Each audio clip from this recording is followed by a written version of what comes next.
سامنے آج ایک ٹاپک کے اوپر بات کرنا چاہتا ہوں. ٹاپک ہے والدین. تو میں قرآن شریف سے ایک آیت آپ کے سامنے پیش کرتا ہوں کہ سورہ احقاف 46 نمبر سورہ آیت نمبر 15. بسم اللہ الرحمن الرحیم.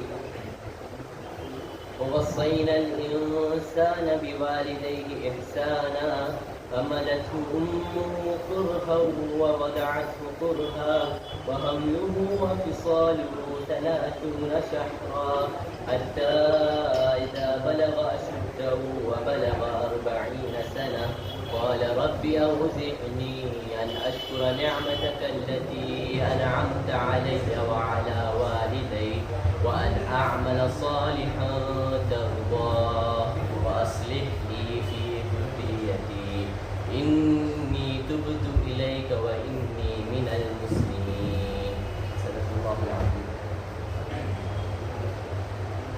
تو اب میں میرا ٹاپک اس آیت کے تھرو آپ کو سمجھانا چاہتا ہوں ترجمے کے ساتھ.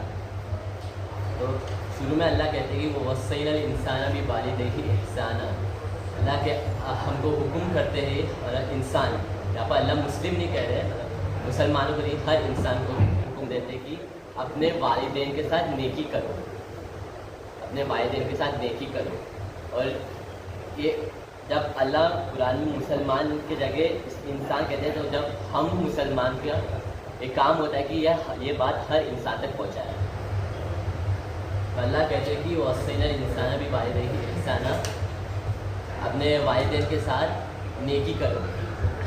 اور اس کا آگے کہتے ہیں کہ حملته امه کرها ووضعته کرها وحمله وفصاله 30 شهرا حتى اذا بلغ اشده وبلغ 40 سنة.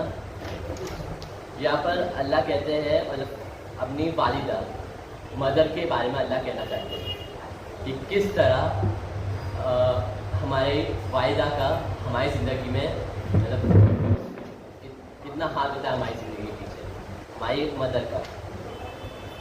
ایک حدیث ہے کہ ایک صحابی آئے محمد صلی اللہ علیہ وسلم کے پاس اور بولے کہ میرے حسن سلوک کا سب سے زیادہ حقدار کون ہے, سب سے زیادہ حقدار کون ہے. تو محمد صلی اللہ علیہ وسلم کہتے ہیں کہ تمہاری ماں. اور صحابی پھر پوچھتے ہیں کہ اس کے بعد کون ہے, تو واپس بولتے ہیں کہ تمہاری ماں. پھر پوچھتے ہیں, پھر وہ بولتے ہیں کہ تمہاری باپ. پھر واپس صحابی پوچھتے ہیں کہ اگلا کون.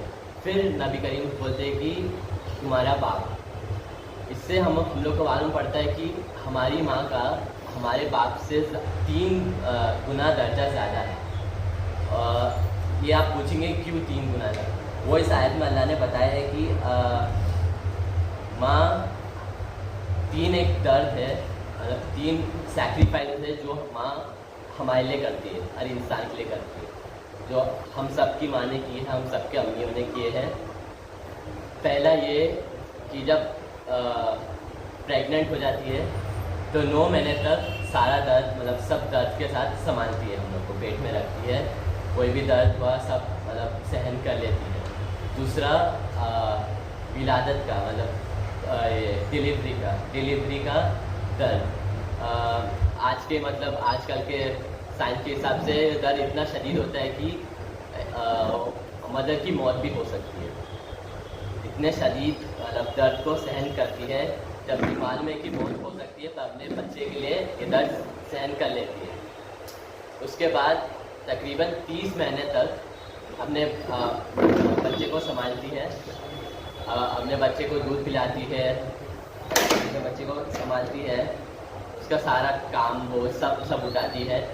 مطلب اتنا مطلب کہ بچہ اگر رات میں تھوڑا آواز بھی کرے تو اٹھ جاتی ہے.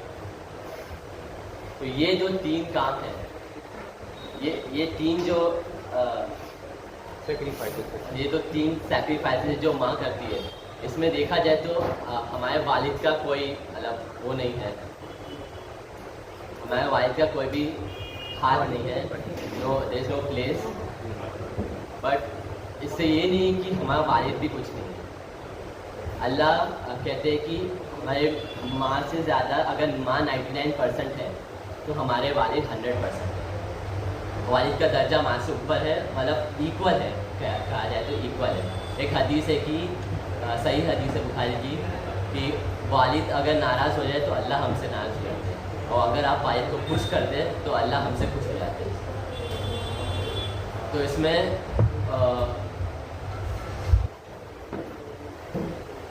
اللہ کہتے ہیں کہ آگے کہ ماں کا حق والد سے 3 گنا زیادہ ہے، یہ حدیث میں ہم جانتے ہیں. اب آگے جب انسان چھوٹا تھا، بڑا ہوا، پڑھا، 40 سال کی عمر تک پہنچ گیا، 40 سال جب اس کی پیک ہوتی ہے، جب اس کا ذہن ایک دم مطلب سب سے اچھا ہو جاتا ہے، سب سے زیادہ سمجھدار ہو جاتا ہے 40 سال کی. ہم دیکھتے ہیں کہ ہمارے رسول کو بھی کیا کہتے ہیں نبوت 40 سال میں ملی تھی. وہ انسان کا نالج کا پیک مومنٹ ہوگا، اس کے بعد وہ ڈیگریڈ ہونی شروع ہوتی ہے. تو اس مومنٹ پہ جب آتا ہے 40 سال تو اس کو سمجھ آتا ہے کہ اپنی ماں باپ اور والدین ہمارے لیے کیا کچھ نہیں کی.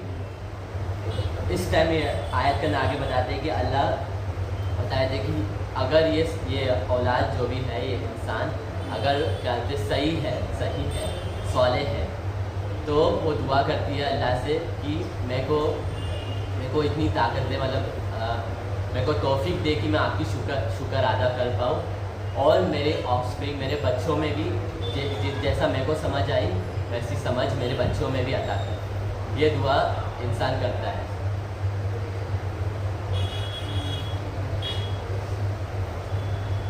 اس کے اندر آگے ہے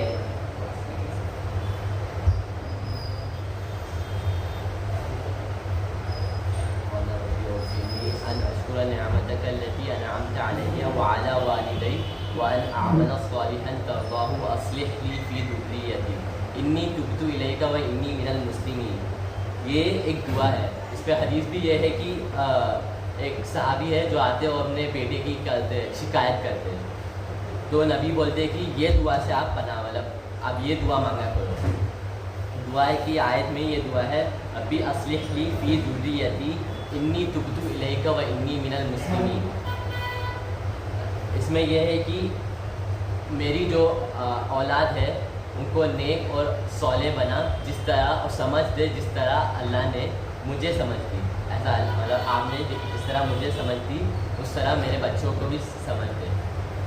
یہ ہر ماں باپ، تقریباً ہر ماں باپ دعا کرتا ہے. آپ سب کے ماں باپ نے دعا کی ہوگی کبھی نہ کبھی. تو یہ ہمارا فرض ہوتا ہے کہ ہم بھی ماں باپ کے لیے کام کریں، ان کو خوش رکھیں اور مطلب ان کو ناخوش نہ کریں. ایک بات آئی تھی، میں نے پڑھا تھا کہ اولاد 5 طریقے کے ہوتے ہیں. ایک ہوتا ہے کہ جب ماں باپ نے کچھ کام کہا کہ یہ کر دو بیٹا، تو نہیں کرتے، جھٹلا دیتے بات، اس سے انہیں کوئی اجر نہیں ملتا. دوسرے ہوتے کہ جو ماں باپ نے جب کہا تو کر لیتے پر لائک ٹینٹرم کرتے ہیں، مطلب تن نہیں یار کیا ہے یہ، تو اس سے اجر تو نہیں ملتا، کام کا کام ہو جاتا ہے پر اجر نہیں ملتا ہے، پر گناہ ملتا ہے ساتھ میں. تیسرا ہے کہ جو کام بھی کرتے ہیں پر جتلاتے کہ میں نے یہ کیا تھا، یہ کیا تھا، یہ کیا تھا، اب میرے لیے یہ کرو، میں نے یہ کیا تھا نا، اب نہیں کرنا ہے. انہیں زیادہ گناہ ملے گا، اجر تو نہیں ملے گا، انہیں زیادہ گناہ ملے گا. چوتھے نمبر پہ چوتھے طریقہ ایسا ہے کہ جو جب ماں باپ نے کہا یہ کام کرو تو خوشی خوشی کر لیتے کہ مجھے اجر ملے گی اور ماں باپ خوش ہو جائیں گے. اور 5واں آخری مطلب ایسے بچے ہیں جو ماں باپ کو کہنے کی ضرورت ہی نہیں پڑتی ہے، بچے خود کر دیتے، ماں سمجھ لیتے کہ اب جیسا اب آئے اب چائے چاہیے ان کو تو میں چائے بناؤں، ان کے کہنے کے پہلے ہی کر دیتے، ان کے کہنے کے پہلے ہی کر دیتے. تو آپ اب خود ذہن میں سوچ لیجیے کہ آپ ان 5 میں سے کون سے حصے میں آتے ہیں، آپ خود سمجھ لیجیے. اس میں اب یہ ایک حدیث ہے کہ ایک صحابی آ کے بولتے ہیں کہ میں اپنی ماں کا حق کیسا ادا کروں. یہ آپ بھی سوچتے ہوں گے کبھی میں اپنی امی کا حق کیسا ادا کروں، انہوں نے اتنا سب کیا میرے کو، کیسا حق ادا کروں.